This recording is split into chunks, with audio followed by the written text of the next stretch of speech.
Baik, bismillahirrahmanirrahim. Assalamualaikum warahmatullahi wabarakatuh. Shalom, Om Swastiastu, Namo Buddhaya, salam kebajikan, salam sehat dan salam damai untuk kita semua. Sebelumnya mohon izin memperkenalkan singkat. Saya Maulidina Artika Trifani. Pada kesempatan kali ini saya ingin mempresentasikan atau menjelaskan materi tayang saya yang sudah saya tampilkan di sini, yaitu dengan judul akuntansi penghimpun dana untuk mata kuliah akuntansi perbankan syariah. Sebelum saya melanjutkan presentasi untuk materi yang sudah saya tampilkan di depan ini, saya ingin mengucapkan terima kasih terlebih dahulu kepada Bapak Dr. Suparta selaku dosen untuk mata kuliah kali ini. Sebelumnya saya mengucapkan terima kasih Bapak atas kesempatan yang sudah diberikan, karena Pak Suparta saya bisa memaparkan materi tayang pada hari ini. Baik, saya ingin next terlebih dahulu.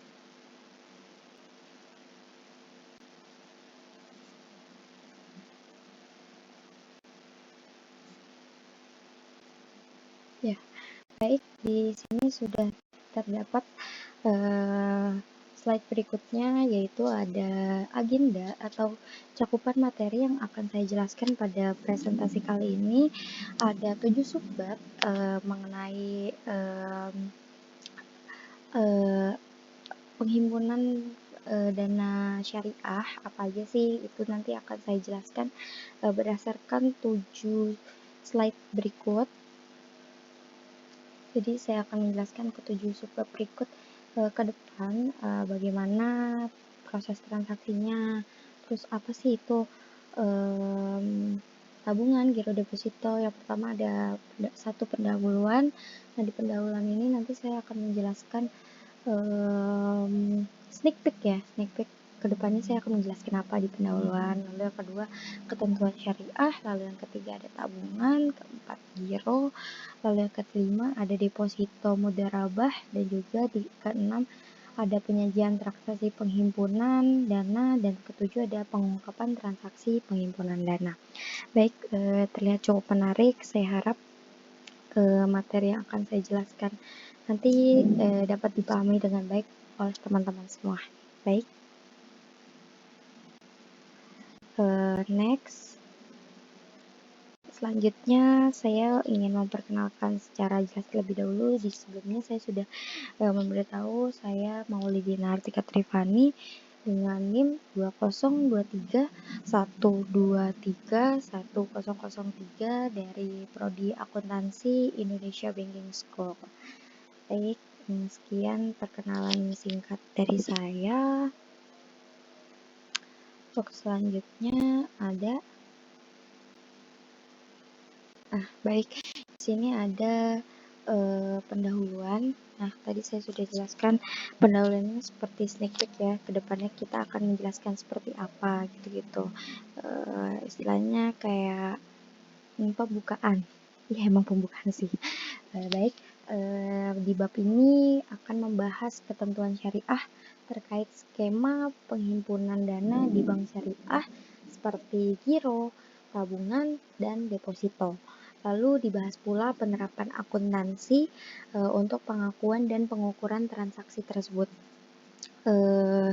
Terus juga pemahaman teori dan praktik ini penting karena transaksi penghimpunan dana merupakan aktivitas utama bank syariah. Nah, sebelum saya menjelaskan lebih lanjut, di sini tuh penghimpunan dana di bank syariah itu sudah dijelaskan ya, bahwasannya ada 3, yaitu ada giro, tabungan, dan deposito. Nah, dari ketiga kegiatan ini yang disebut sebagai kegiatan penghimpunan dana. Nah, sebenarnya saya mau memberitahu terlebih dahulu, sebenarnya penghimpunan dana di bank syariah dan di bank konvensional tuh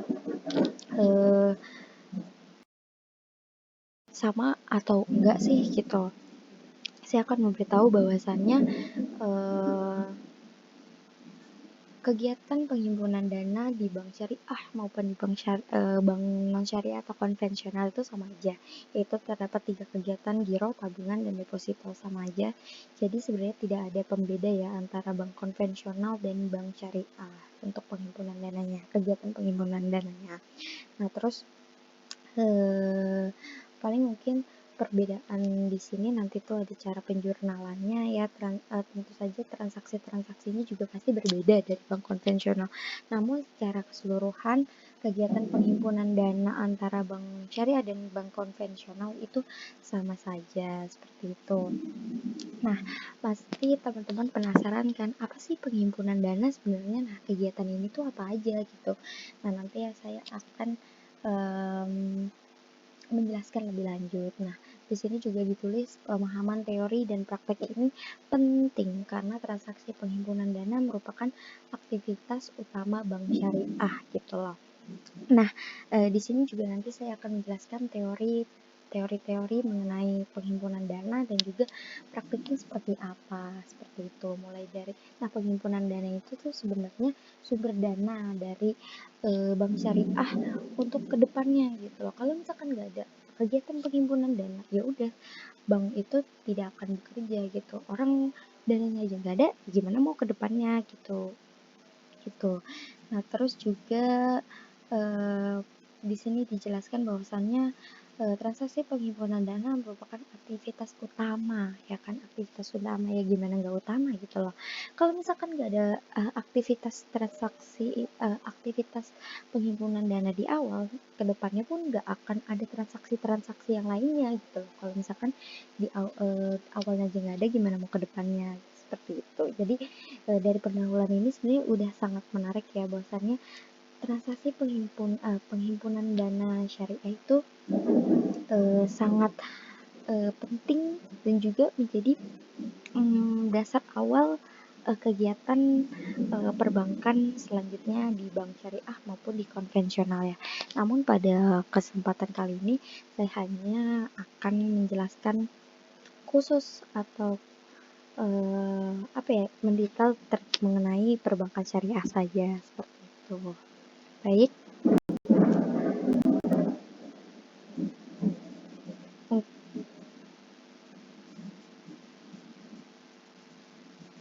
Baik, sudah cukup jelas, saya akan next. Nah, ini ada makna menghimpun dana. Nah, tadi kan kalian kan udah tahu kegiatan penghimpunan dana tuh tadi ada 3 ya. Nah, tapi kan kalau kalian tuh nggak tahu apa itu menghimpun dana, mungkin kedepannya akan lebih sulit ya, karena maknanya aja nggak tahu, bagaimana mau mengetahui aktivitasnya gitu. Nah, di sini saya sudah memberikan atau memaparkan materi atau bukan memaparkan materi, lebih tepatnya memaparkan slide pengertian dari menghimpun dana. Nah, kegiatan menghimpun dana yaitu berupa pengumpulan dana dari masyarakat dalam bentuk simpanan giro, tabungan, dan deposito. Kegiatan bank meliputi menghimpun dana, mengeluarkan dana, dan memberikan jasa bank lainnya. Saya akan mengulang ya. Kegiatan menghimpun dana adalah berupa pengumpulan dana dari masyarakat. Dapat kita garis bawahi ya, bahwasannya menghimpun dana itu pengumpulan dana dari masyarakat. Nah, jadi kalau misalkan di awal transaksi atau di awal kegiatan bank penghimpunan dana itu nggak ada, ya gak akan terjadi aktivitas selanjutnya di bank gitu, maupun di bank syariah maupun konvensional ya. Jadi kegiatan menghimpun dana itu merupakan tahap awal dari kegiatan bank-bank berikutnya gitu.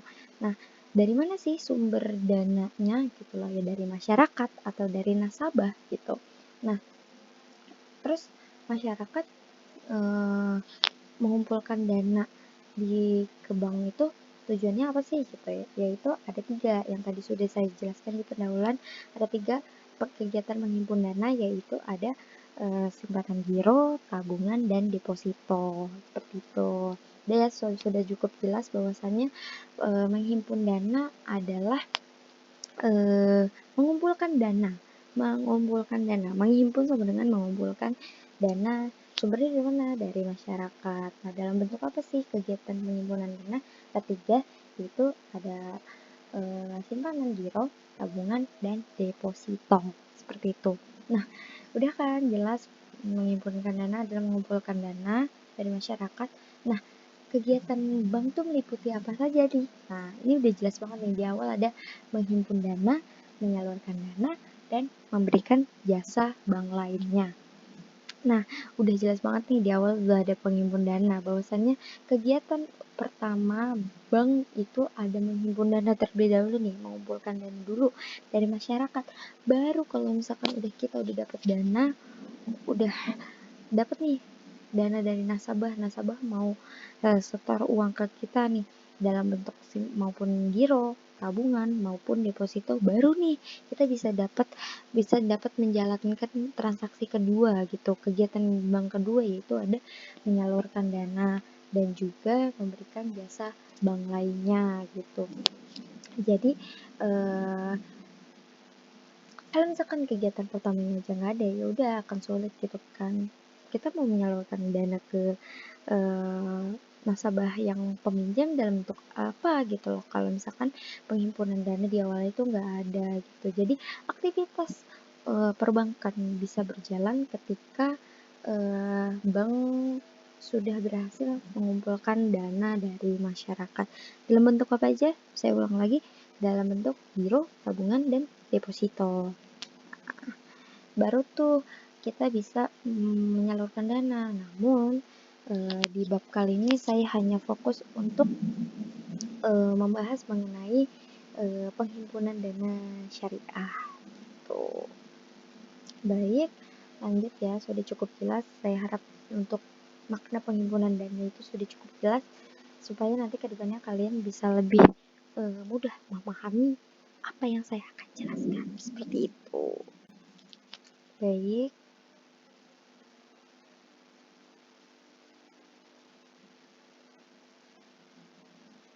Next, ini ada pengertian tadi kan kegiatan penghimpunan dana itu kan ada 3 nih.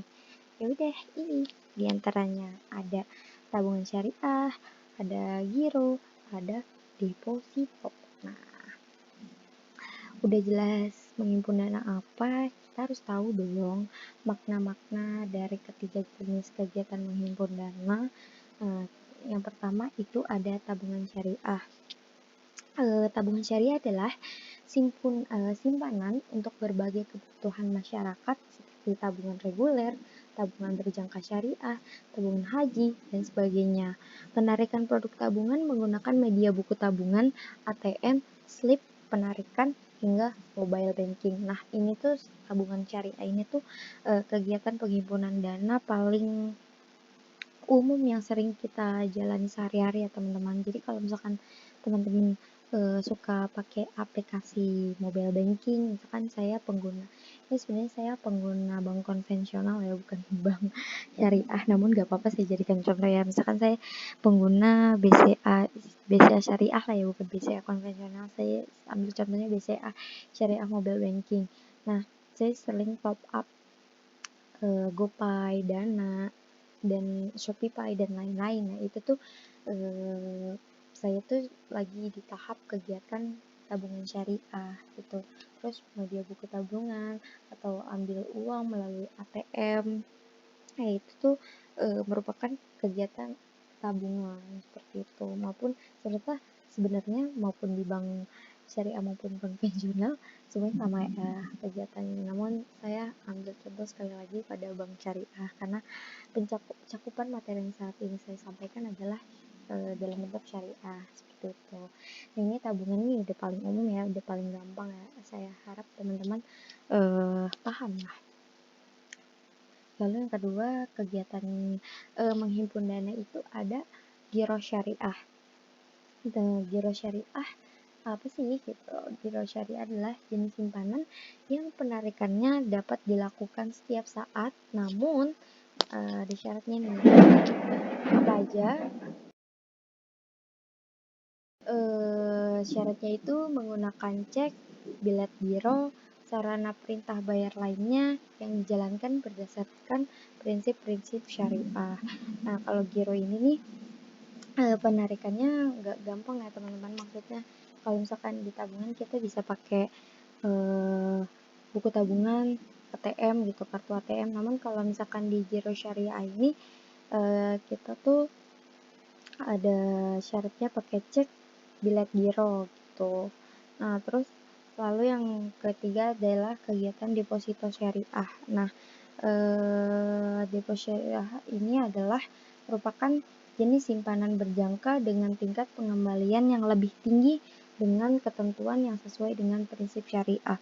Nah, kalau misalkan tadi tabungan syariah dan giro syariah itu cuma sekedar taruh uang gitu, kita nggak bakal dapat feedback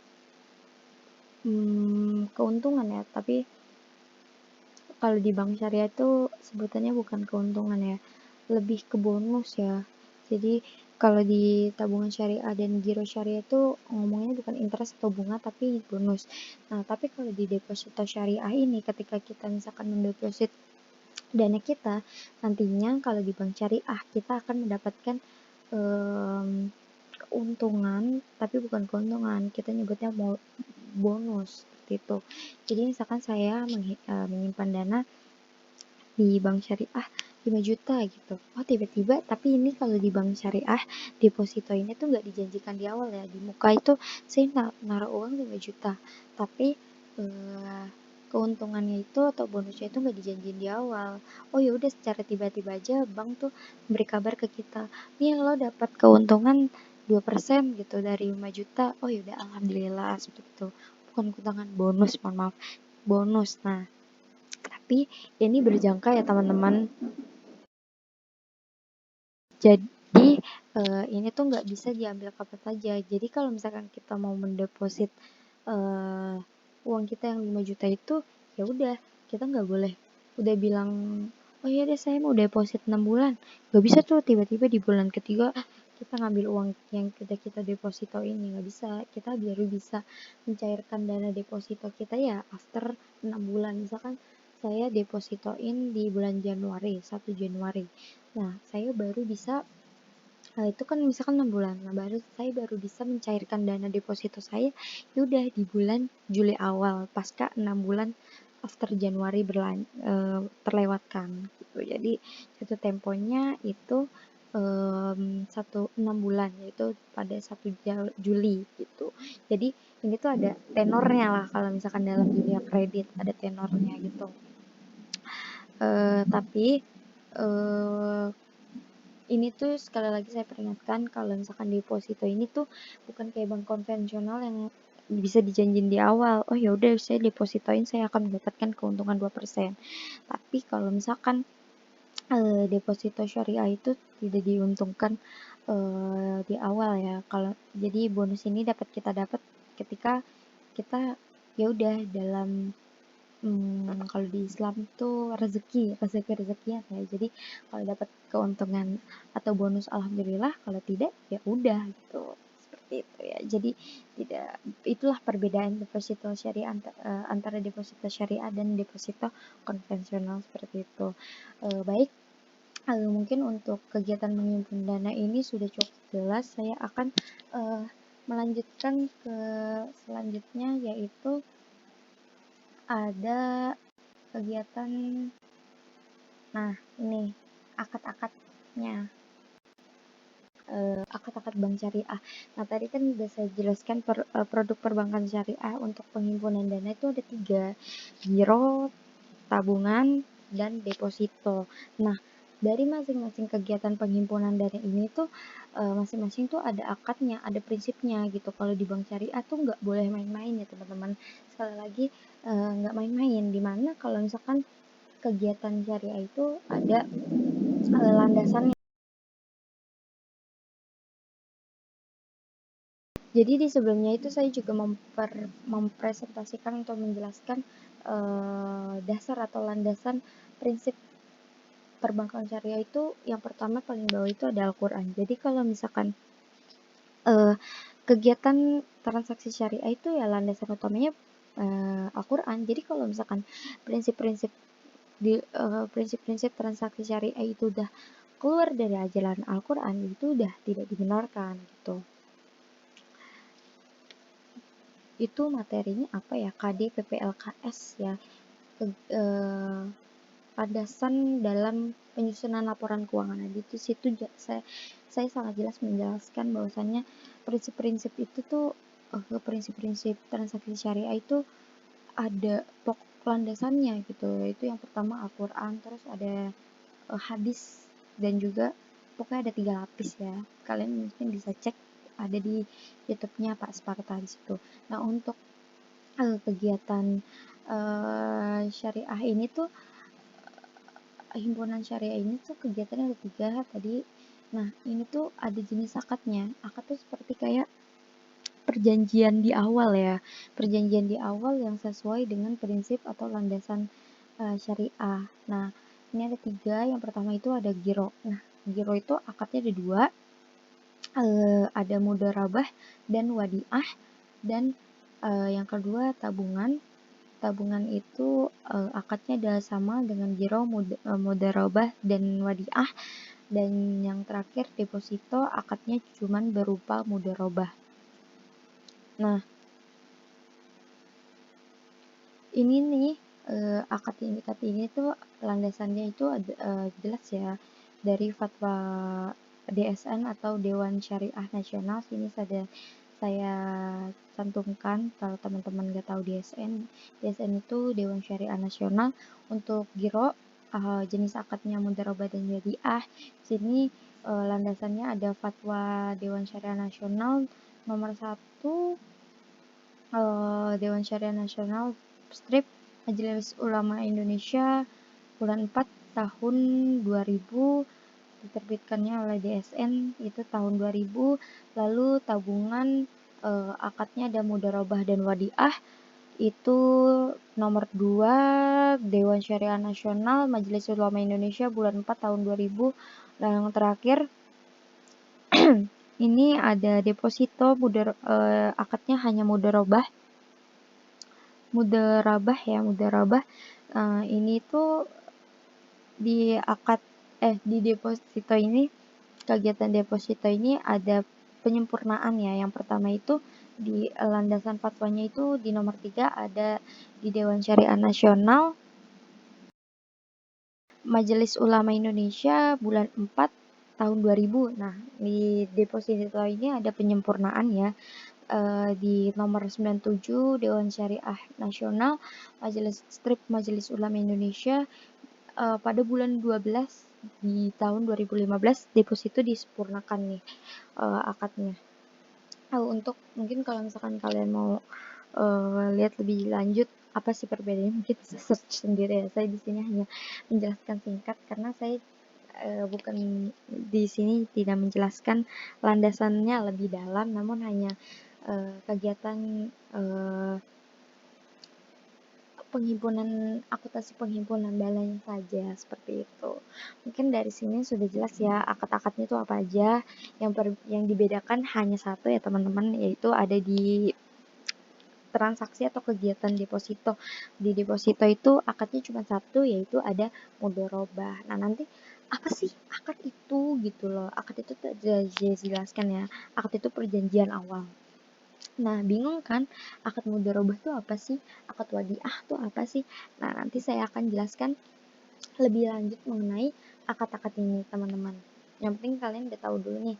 Saya udah jelas banget nih di awal penghimpunan dana apa, terus ini ya kegiatan penghimpun dana. Nah, terus di setiap penghimpunan dana itu tentu saja ada perjanjian awalnya. Nah, perjanjian awalnya ini adalah berupa akad. Nah, akadnya ini berbeda-beda ya setiap transaksi. Namun yang untuk giro dan tabungan sama, yang hanya dibedakan hanya di deposito, yaitu akadnya adalah mudharabah. Nah, di sini juga di deposito tadi sudah saya jelaskan ada penyempurnaan dalam landasannya yang diterbitkan oleh Dewan Syariah Nasional. Nah, untuk lebih lanjutnya kalian bisa searching lah otodidak. Oke, sudah cukup jelas. Saya akan next Nah, di sini ada apa sih, tadi kan udah saya jelaskan ya. Apa sih prinsip wadiah? Nah, prinsip wadiah adalah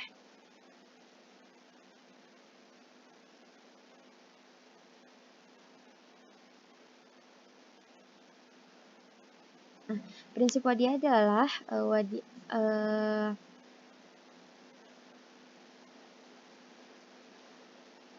ini tuh seperti sini sudah jabarkan. Wadiah adalah wadiah yad damanah yang diterapkan pada produk rekening giro. Wadiah damanah berbeda dengan wadiah amanah.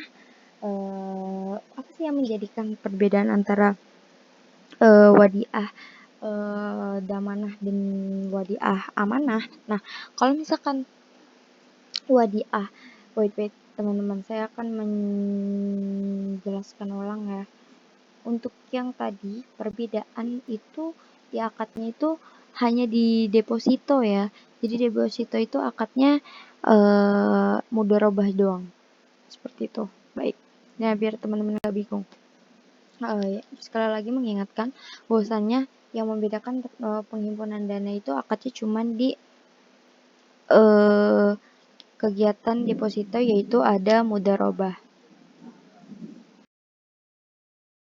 Nah, saya di sini akan menjelaskan akad wadiah terlebih dahulu. Wadiah yang diterapkan adalah wadiah yad. Yad damanah yang diterapkan pada produk rekening giro. Nah,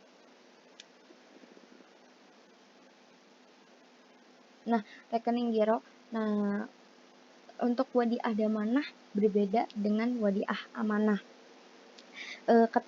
Ketentuannya nanti saya akan jelaskan, namun saya akan menjelaskan terlebih dahulu apa sih wadiah damanah dan dengan wadiah amanah. Nah, akad wadiah damanah ini wadiah yad damanah ya, mohon maaf. Wadiah yad damanah ini berbeda nih dengan wadiah amanah. Wadiah amanah itu ketika kalau kegiatan nabung kan tadi ada tabungan dan juga giro ya. Nah, kalau untuk akad wadiah amanah, si nasabah ini tuh tidak memperkenankan bank sebagai pihak kedua yang mereka percaya untuk menghimpun dana mereka. Mereka itu gak memperbolehkan bank syariah untuk memanfaatkan dananya nih. Jadi kalau misalkan si nasabah kelebihan biaya ini menyalurkan dananya ke bank syariah, ya udah mereka hanya menitipkan dananya, nggak boleh tuh bank syariah memanfaatkan dananya. Ya udah, kalau misalkan gue menitipkan dana gue, ya udah disimpan aja, nggak boleh nih dana dikelola sama bank untuk kegiatan lain-lain tuh, penyaluran disalurkan dananya tuh nggak boleh. Jadi itulah perbedaan antara wadiah amanah dan wadiah damanah. Nah, namun untuk kali ini saya akan menjelaskan lebih lanjut mengenai wadiah damanah yang digunakan untuk rekening giro ya teman-teman. Jadi ini ketentuan umum dari produk wadiah damanah ini ada 4. Sekali lagi mengingatkan teman-teman biar jelas bahwasanya kalau wadiah amanah itu uang yang disalurkan oleh nasabah itu nggak boleh tuh dikelola atau disalurkan oleh bank. Tapi kalau wadiah yad damanah boleh. Jadi itulah yang menjadi fungsi akad, yang mana perjanjian awal gitu. Kalau misalkan sekarang udah jelas nih, nasabah A tuh menganut prinsip wadiah damanah, terus nasabah B menganut prinsip wadiah damanah gitu. Nah, otomatis si narasumber kan, nasabah A ini nggak boleh dong dananya sama bank, dana yang mereka simpan di bank itu disalurkan, terus saja hanya diam gitu. Nah, tapi kalau si nasabah B itu boleh bank sebagai pihak kedua, dana mereka disalurkan gitu, dimanfaatkan, tapi berdasarkan prinsip syariah ya, balik lagi nggak boleh tuh disalurkan dananya main-main gitu ya, tentu saja harus berdasarkan syariah Islam seperti itu. Udah cukup jelas ya untuk perbedaan prinsip wadiah, dan jelas juga apa fungsi akad di awal berdasarkan kesimpulan dan contoh yang sudah saya jelaskan tadi. Nah, untuk yang pertama,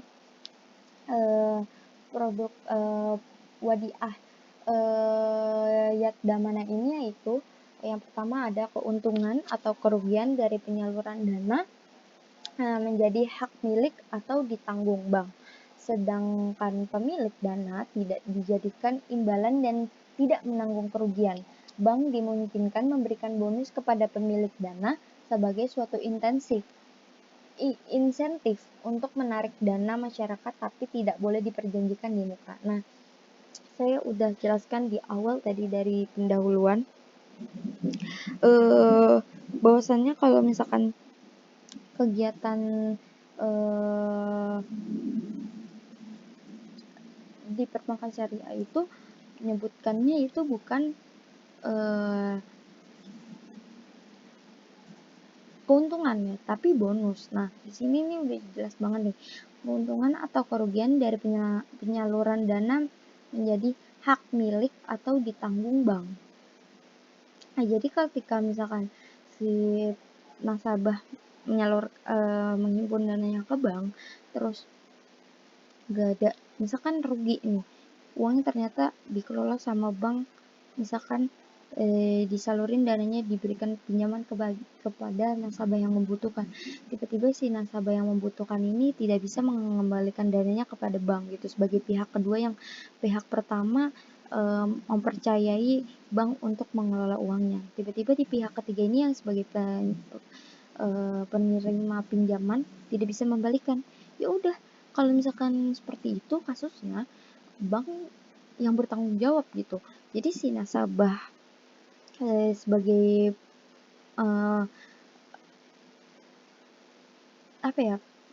penghimpun dana di awal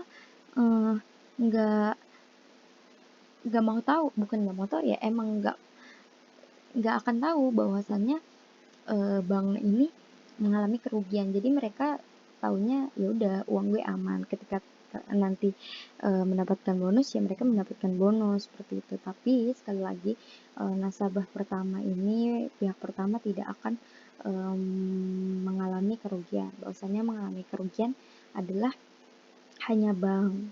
Nah, tetapi kemungkinan kedua pihak pertama itu mendapatkan bonus. Tapi sekali lagi saya ingatkan bahwasannya bonus itu tidak diperjanjikan di awal, melainkan bonus hanya bersifat rezeki-rezekian seperti itu kurang lebihnya ya bahasanya.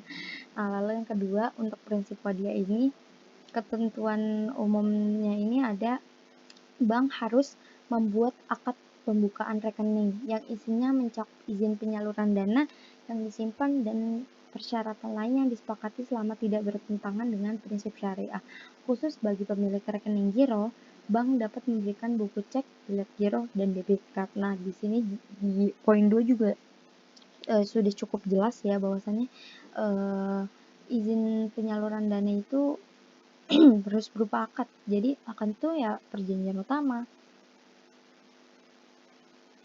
harus berdasarkan persyaratan pihak pertama dan pihak kedua gitu, antara nasabah pertama yang memiliki lebih dana dan juga bank. Nah, di situ ketika nasabah pertama mempunyai uang lebih terus mau menyalurkan ke bank, mau menghimpun dana di bank, nah itu tuh harus berdasarkan perjanjian awal gitu antara nasabah, pemilik dana, dan juga bank sebagai pihak kedua yang atau pihak yang menghimpun dana.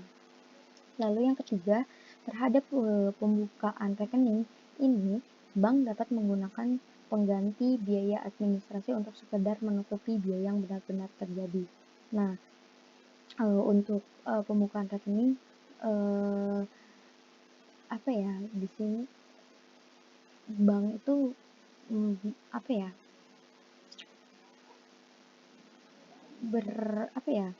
diperbolehkan gitu menghimpun mendapatkan dana dari nasabah dalam bentuk biaya administrasi gitu untuk segera menutupi biaya-biaya yang sekitar terjadi. Jadi kalau misalkan bank nasabah pertama mau menghimpun dana di bank gitu, untuk menyalurkan, bukan menyalurkan, ini udah menyimpan dana di bank, ya bank diperkenankan lah untuk menghimpun dana berupa dana administrasi seperti itu. Lalu yang keempat, yang terakhir untuk prinsip wadiah ini, ketentuan-ketentuan lain yang berkaitan dengan rekening giro dan tabungan tetap berlaku selama tidak bertentangan dengan prinsip syariah. Nah pokoknya tuh kalau di prinsip wadiah ini terserah deh, bank mau ngapain aja tuh duit yang udah dihimpun, yang dikumpulkan dari masyarakat atau nasabah, terserah mereka mau ngapain duit itu, dikelola sebagaimana mestinya, tetapi harus berdasarkan prinsip-prinsip syariah ya, akad-akadnya juga harus digunakan berdasarkan tentunya landasannya adalah Al-Quran, seperti itu. Baik, sudah cukup jelas. Untuk selanjutnya ada prinsip mudharabah. Untuk prinsip mudharabah ini, penyimpan atau deposan bertindak sebagai pemilik modal dan bank sebagai mudharib. Nah, untuk bahasa syariahnya, orang yang memiliki modal ini atau pihak pertama yang mau mengumpulkan dananya, menghimpun dananya di bank, itu disebut sebagai syahibul mal. Nah, untuk bank sebagai pengelolanya itu sebagai mudharib. Nah, tadi kan kegiatan dari ketika kegiatan penghimpunan dana itu yang akadnya cuma satu tuh kan ada di deposito ya. Nah, ini kita akan menjelaskan akad mudharabah nih, teman-teman. Dana tersebut digunakan bank untuk melakukan murabahah atau giroh seperti yang telah dijelaskan terdahulu.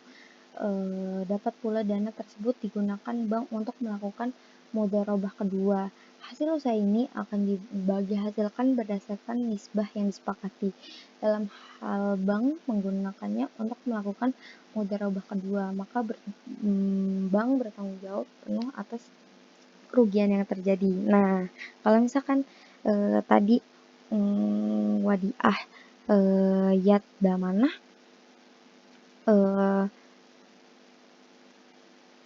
dananya tuh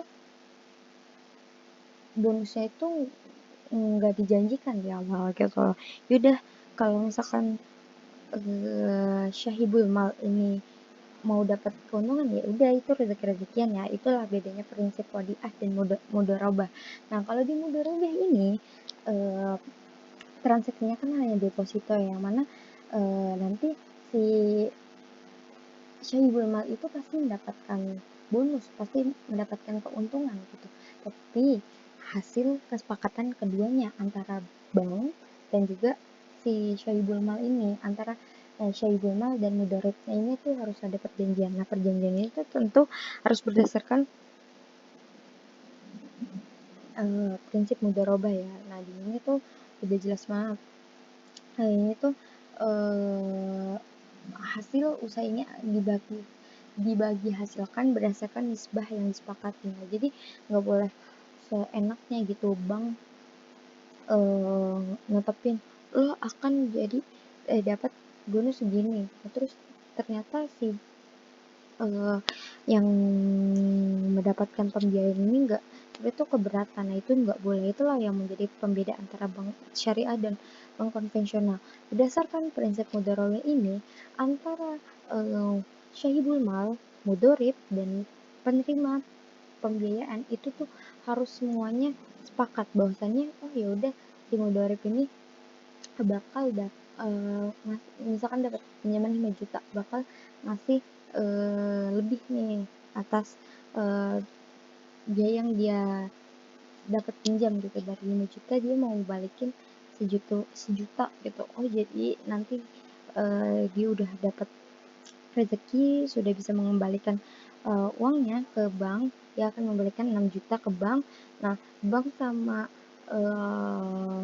sahibul mal ini udah sepakat nih bahwasannya kalau misalkan nanti dapat bonus bakal 50% 50%. Jadi dari 1 juta yang dibayarkan lebih oleh pihak ketiga, nanti bank dan Syaibul Mal dan Mudorib itu akan mendapatkan 500 seperti itu. Nah terus deposito itu akan kembali kepada Syaibul Mal sebesar 5.500.000. Nah jadi kan kalau misalkan berdasarkan prinsip mudarabah ini kan jadi enak nih, satu sisi sebagai penerima pinjaman gak keberatan, bank juga sama pemilik modal enak tektoknya. Jadi itulah fungsinya akad. Jadi tidak ada yang dirugikan dalam transaksi satu sama lain seperti itu. Nah, rukun mudharabah terpenuhi semua. Ada mudharib, ada pemilik dana, ada usaha yang dihasilkan, ada nisbah, dan ada ijab kabul. Nah, rukun-rukun mudharib ini ada berapa nih? 1, 2, 3, 4. Nah, ada mudharib, ada pemilik dana, mudharib atau pemilik dana ya. Mohon maaf, ada mudharib, astagfirullah. Ada mudharib itu salah.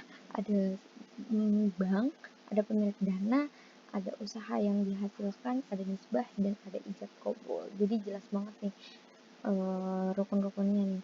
Nah, terus prinsip mudharabah ini diaplikasikan pada produk tabungan berjangka dari deposito berjangka ya. Tadi saya sudah jelaskan di awal kegiatan mudharib itu ada prinsip-prinsipnya atau akad-akadnya. Ini dijelaskan lagi. Untuk prinsip mudharabah ini diaplikasikan pada kegiatan deposito ya. Nah, namun berdasarkan kewenangan yang diberikan oleh pihak penyimpan dana, prinsip mudharabah terbagi menjadi 2 nih. Apa itu? Ada mudharabah mutlaqah dan mudharabah muqayyadah. Ya, kurang lebih seperti itu ya teman-teman. Apa sih mudharabah dan mutlaqah? Nah, pasti kan transaksinya juga beda-beda nih. Saya akan menjelaskan pada next berikut. Baik, yang pertama itu ada mudharabah mutlaqah terlebih dahulu. Untuk nah, untuk dari mudharabah mutlaqah, dari penerapan mudharabah mutlaqah ini dikembangkan produk tabungan dan deposito sehingga terdapat 2 jenis penghimpun dana, yaitu tabungan mudharabah dan deposito mudharabah.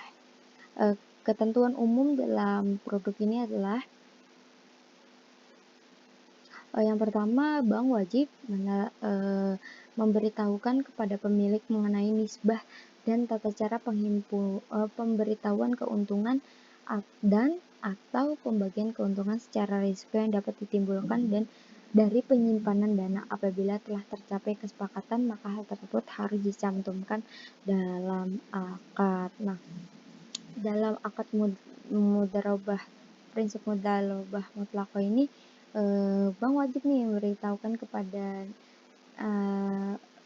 pemilik itu mengenai nisbah dan cara pemberitahuan keuntungan atau pembagian keuntungan secara risiko yang dapat ditimbulkan. Jadi bank wajib nih kayak transparansi antara bank dan juga pemilik dana mengenai nisbah seperti itu. Lalu yang kedua, untuk tabungan mudharabah, bank dapat memberikan buku tabungan sebagai bukti penyimpanan serta kartu ATM dan atau penarikan lainnya kepada penabung. Untuk deposito mudharabah, bank wajib memberikan sertifikat atau tanda penyimpan biliet deposito kepada deposan. Lalu yang ketiga, tabungan mudharabah dapat diambil setiap saat oleh penabung sesuai dengan perjanjian yang disepakati, namun tidak diperkenankan mengalami saldo negatif. Nah, ini jelas banget nih. Tabungan mudharabah dapat diambil setiap saat oleh penabung seusai dengan perjanjian yang disepakati. Nah, jadi kalau misalkan tadi dia depositannya selama 6 bulan, terus di bulan Juli udah balik, ya udah dia mau ngambil kapan aja gitu. Namun tidak boleh ya kalau untuk mudharabah ini saldonya minus sesuai harus perjanjian awal. Jadi kalau misalkan ternyata mengalami kerugian, ya udah itu kerugiannya ditanggung oleh bank seperti itu. Lanjut, deposito mudharabah hanya dapat dicairkan sesuai dengan jangka waktu yang telah disepakati. Deposito yang diperpanjang setelah jatuh tempo akan diperlakukan sama seperti deposito baru, tetapi bila pada akad sudah dicantumkan perpanjangan otomatis, maka tidak perlu dibuat akad baru. Itu saja saya jelaskan, bahwasannya jelas banget ya di awal saya menjelaskan deposito itu dicairkan sesudah jangka waktu atau tenor ya kalau di dunia kredit. Ya kalau misalkan dia perjanjian 6 bulan di bulan Januari, terus tiba-tiba dia mau ngambil dananya di bulan Februari, oh ya tentu nggak bisa gitu loh. Udah mau ngapain juga nggak bakal bisa gitu loh kalau misalkan setelah bulan Juni tuh nggak akan bisa. Nah, terus deposito yang diperpanjang setelah jatuh tempo akan diperlakukan sama. Jadi misalkan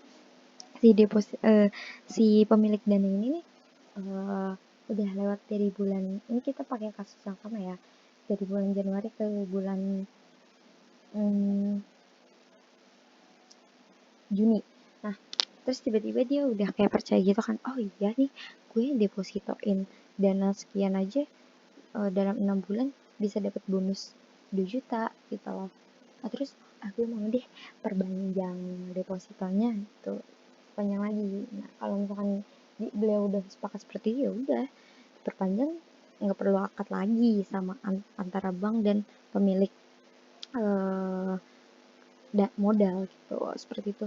Ini sudah sangat jelas ya teman-teman. Mungkin kalau misalkan ada teman-teman yang belum jelas atau masih bingung terkait ketentuan umumnya, kalian bisa baca-baca nih dari sebelumnya. Dan 4, ini gampang sekali dimengerti ya teman-teman. Mungkin kalau kalian nggak mengerti dengan penjelasan saya, bisalah dibacakan. Ini penjelasannya udah sangat enteng ya, sangat mudah dimengerti. Tuh. Baik, next. Nah, di sini ada mudharabah muqayyadah. Jenis mudharabah ini merupakan simpanan khusus atau restricted investment, di mana pemilik dapat menetapkan syarat-syarat tertentu yang harus dipatuhi oleh pihak bank. Misalnya disyaratkan digunakan untuk bisnis tertentu, atau disyaratkan digunakan dengan akad tertentu, atau disyaratkan digunakan untuk nasabah tertentu.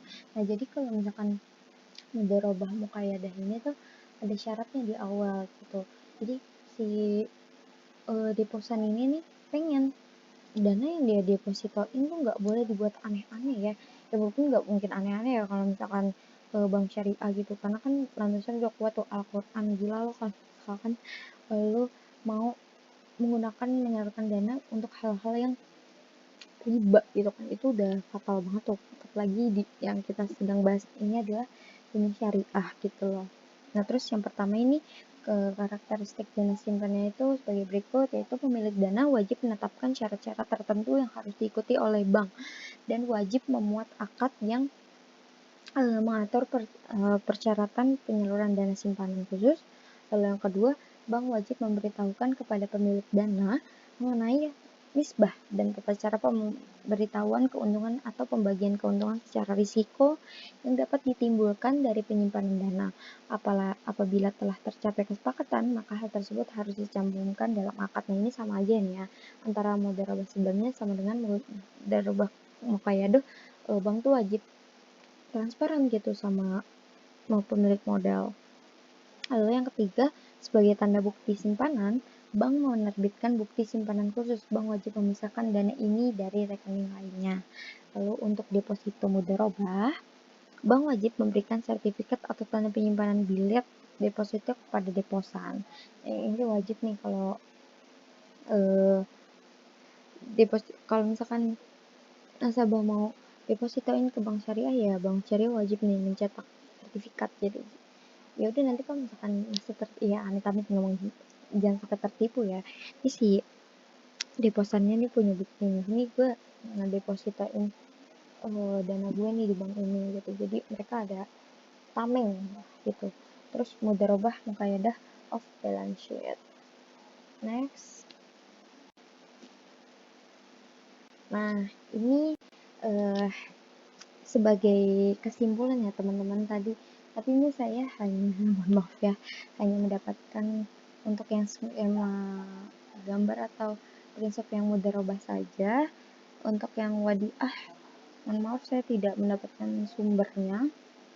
Namun insya Allah melalui penjelasan saya bisa dapat dimengerti ya, walaupun tanpa imajinasi seperti ini. Nah, ini prinsip mudharabah nih, misalkan nih investor pemilik modal terus mau investasi mudharabah ke kemana, ke bank sebagai pihak kedua nih, bank pelaksana usaha. Lalu bank nih terserah nih mau disalurin nih, kalau misalkan dari sini ke sini yang kita lagi bahas ini adalah penghimpunan dana. Nah, kalau dari bank udah ke sini, ini udah beda kegiatan lagi, ini udah penyaluran dana. Nah, tadi yang kita bahas nih mengenai seputar di sini. Nah, kalau misalkan udah di sini itu udah beda pembahasan seperti itu. Jadi intinya investor pemilik dana mau investasi dalam bentuk prinsip mudharabah ya udah deposito kan berarti. Nah, terus ke bank ya udah tinggal bagi hasil gitu. Bagi hasilnya gimana sih sudah jelaskan di depan. Kalau misalkan ada yang kurang ngerti lagi, ditonton ulang sampai benar-benar mengerti. Lalu dari misalkan bank ke sini menyalurkan dananya terserah nih, mau dalam bentuk jual beli, mitra usaha, menjual jasa, bayar cicilan, kerjasama. Nah, kemana aja sih? Bisa ke mitra usaha ya. Sebenarnya sih nggak mitra usaha doang ya, ini ya intinya mempermudah aja ya. Next. Nah, ini sudah sampai di kegiatan. Kalau tadi kan saya sudah menjelaskan teori-teorinya ya. Nah, untuk kali ini sudah masuk ke dalam praktiknya nih, teman-teman. Di sini transaksi kasus 1 itu ada kegiatan transaksi giro ya. Kasus 1 ini sesuai yang saya dapat perintah dari Pak Sparta, kami untuk kegiatan pembelajaran sinkronus ini harus membuat video lalu membahas mengenai transaksi, membahas atau mengerjakan kasus 1 dan kasus 2 di materi keempat berdasarkan RPS. Nah, ini saya akan membahas mengenai berdasarkan teori yang udah saya jelaskan tadi. Nah, ini prakteknya. Nah, prakteknya ini dalam bentuk kasus ini yang Pak Sparta suruh kepada kami sebagai mahasiswa untuk membahas mengenai kasus 1 dan kasus 2. Nah, saya akan membahas kasus 1 terlebih dahulu. Untuk kasus 1 ini tadi saya udah jelaskan untuk giro wadiah. Nah, saya akan mohon ditunggu. Saya akan membacakan terlebih dahulu ya teman-teman untuk transaksinya agar karena kan pembahasannya di slide kedua jadi agar lebih mudah. Mohon ditunggu.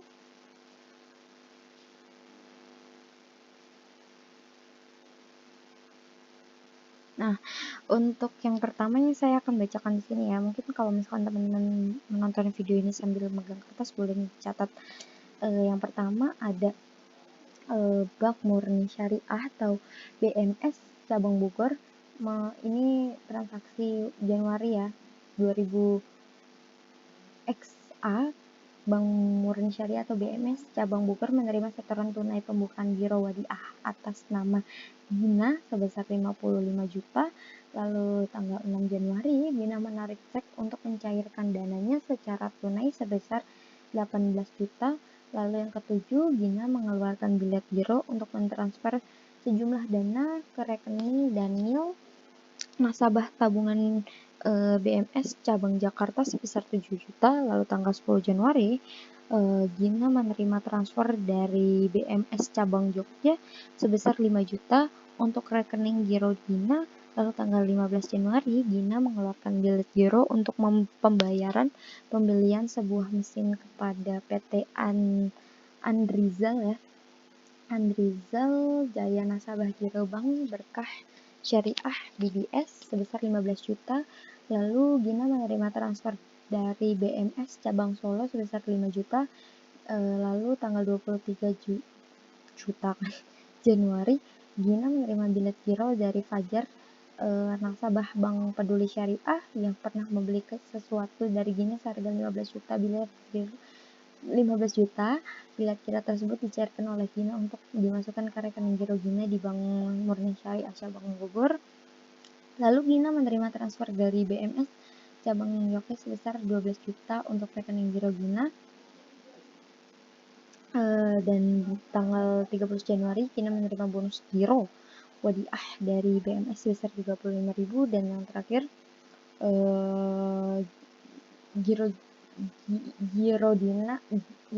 giro Gina dipotong untuk administrasi sebesar 10.000 dan ada pajaknya sebesar 7 juta. Nah, mungkin teman-teman bisa nih ambil ISS gitu, terus sambil melihat bahasanya report. Nah, ini untuk transaksi bulan Januari tanggal 5 itu ada Bank Murni Syariah BMS cabang Bogor menerima setoran tunai pembukaan giro wadiah atas nama Gina sebesar 50 juta. Maka jurnalnya ada cash kreditnya giro wadiah Gina sebesar 55 juta. Lalu 6 Januari Gina menarik cek untuk mencairkan dananya secara tunai sebesar 18 juta. Lalu tanggal 18 juta ini jurnalnya giro wadiah Gina pada cash. Lanjut tanggal 7 Gina mengeluarkan bilet giro untuk mentransfer sejumlah dana ke rekening Daniel nasabah tabungan BMS cabang Jakarta sebesar 7 juta. Maka jurnalnya giro wadiah Gina pada RAK cabang Jakarta. Terus ada di tanggal 15 Januari, tanggal 10 dulu sudah belum ya? Pokoknya tanggal 10 nih, sudah ya? Belum. Gina menerima transfer dari BMS cabang Yoke sebesar 5 juta untuk rekening giro Gina. Untuk jurnalnya ada RAK cabang Jogja pada giro wadiah Gina sebesar 5 juta dan 5 juta pada kredit.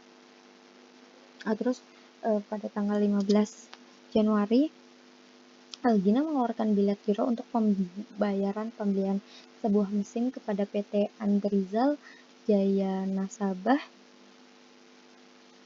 Giro Bank Berkah Syariah BMIS sebesar 15 juta. Maka jurnalnya giro wadiah pada giro Andrizal Jaya 15 juta. Lalu tanggal 20 Januari Gina menerima transfer dari BMS cabang Solo sebesar 5 juta. Jurnalnya RAK cabang Solo pada giro wadiah Gina sebesar 5 juta. Lalu 23 Gina menerima bilet giro dari Fajar nasabah Bank Peduli Syariah (BPS) yang pernah membeli sesuatu dari Gina seharga 15 juta. Bilet giro tersebut dicairkan oleh Gina untuk dimasukkan ke rekening giro Gina di Bank Murni Syariah cabang Bogor. Untuk jurnalnya itu ada giro pada Bank Indonesia 15 juta. Lalu giro wadiah Gina. Lalu tanggal 25 Gina menerima transfer dari BMS cabang Jogja sebesar 12 juta untuk rekening giro Gina. Jurnalnya RAK cabang Jogja 12 juta dan juga giro wadiah Gina 12 juta. Lalu tanggal 31 Januari Gina menerima bonus giro wadiah dari BMS sebesar 35.000. Kita akan jurnalkan terlebih dahulu untuk bonusnya. Yang pertama bebas beban bonus giro wadiah 35.000 pada giro wadiah Gina, dan terakhir yaitu ada administrasi 10.000 dan pajaknya 7.000. Seperti ini jurnalnya. Jadi ini adalah pembahasan mengenai kasus pertama teman-teman untuk transaksi giro yang saya tampilkan di slide sebelumnya. Untuk next slide, pada kasus transaksi 2, yaitu ada deposito. Baik, ini deposito. Untuk deposito ini ada 4 transaksi. Teman-teman bisa SS saja, tapi saya akan bacakan lah. Sambil saya bacakan, ini mungkin bisa di SS, nanti saya akan bacakan sambil di pembahasan selanjutnya teman-teman untuk transaksi deposit ini. Nah, untuk yang pertama itu di tanggal 1 September, Bank Syariah Muhammadiyah atau BSM menerima setoran atas nama saudara Donald sebesar 20 juta sebagai investasi deposito mudharabah untuk jangka waktu 1 bulan dengan nisbah 60 untuk nasabah dan 40 untuk BSM. Nah, bagaimana jumlahnya? Itu ada cash pada deposito mudharabah pada saudara Donald sebesar 20 juta. Lalu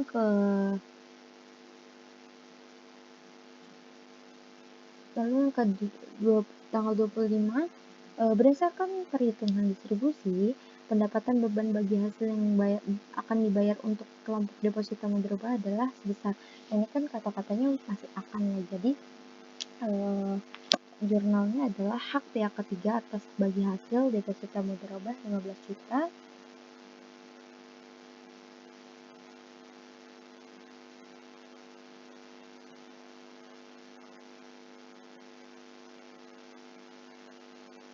Mohon maaf, ini sepertinya ada kesalahan. Ini sebenarnya itu 35 juta ya teman-teman. 35 juta ini salah. Nah, terus untuk transaksi tanggal 1 Oktober dibayarkan bagi hasil deposito mudharabah kepada saudari Donald sebesar 80.000 dan atas pembayaran tersebut dipotong pajak sebesar 20% pembayaran bagi hasil dilakukan ke rekening tabungan mudharabah atas nama pemilik yang sama. Nah, bagaimana jurnalnya ada bagi hasil belum dibagikan deposito. Nah, tadi ini kan udah dibagi, udah mau dibayar, jadi didebitkan 80.000, tabungan mudharabah saudara Donald 64.000 dan pajaknya 16.000. Lalu yang terakhir ada saudara Donald mencairkan secara tunai deposito mudharabahnya, jadi yang udah beliau depositoin dicairkan kembali 20 juta. Ini mohon maaf, ini kesalahan, ini sebenarnya 35 juta. Mohon maaf sebelumnya. Baik, sudah pembahasan antara giro dan deposito. Selanjutnya apa? Selesai. Baik, demikian informasi atau presentasi yang bisa saya sampaikan. Semoga apa yang saya sampaikan ini dapat dimengerti dengan mudah ya teman-teman, bermanfaat juga bagi teman-teman yang mungkin masih bingung apa sih akuntansi penghimpun dana itu, beda nggak sih penghimpun dana syariah dan konvensional. Saya sudah jelaskan, dan mohon maaf tadi saya juga coba menjabarkan referensi atau sumber saya, bahwasanya sumber yang saya dapat untuk materi kali ini saya dapat dari Otoritas Jasa Keuangan pada webnya atau artikelnya, itu ada dari Otoritas Jasa Keuangan, konsep operasional perbankan syariah. Baik, demikian mungkin itu saja yang dapat saya sampaikan. Sekali lagi semoga bermanfaat, dan mohon maaf apabila dalam penyampaiannya tadi ada kesalahan, salah ketik, salah penyampaian mungkin, mohon dimaafkan. Semoga materi yang saya sampaikan kali ini dapat bermanfaat bagi teman-teman semua. Terima kasih. Wabillahi taufiq wal hidayah. Wassalamualaikum warahmatullahi wabarakatuh. Terima kasih teman-teman.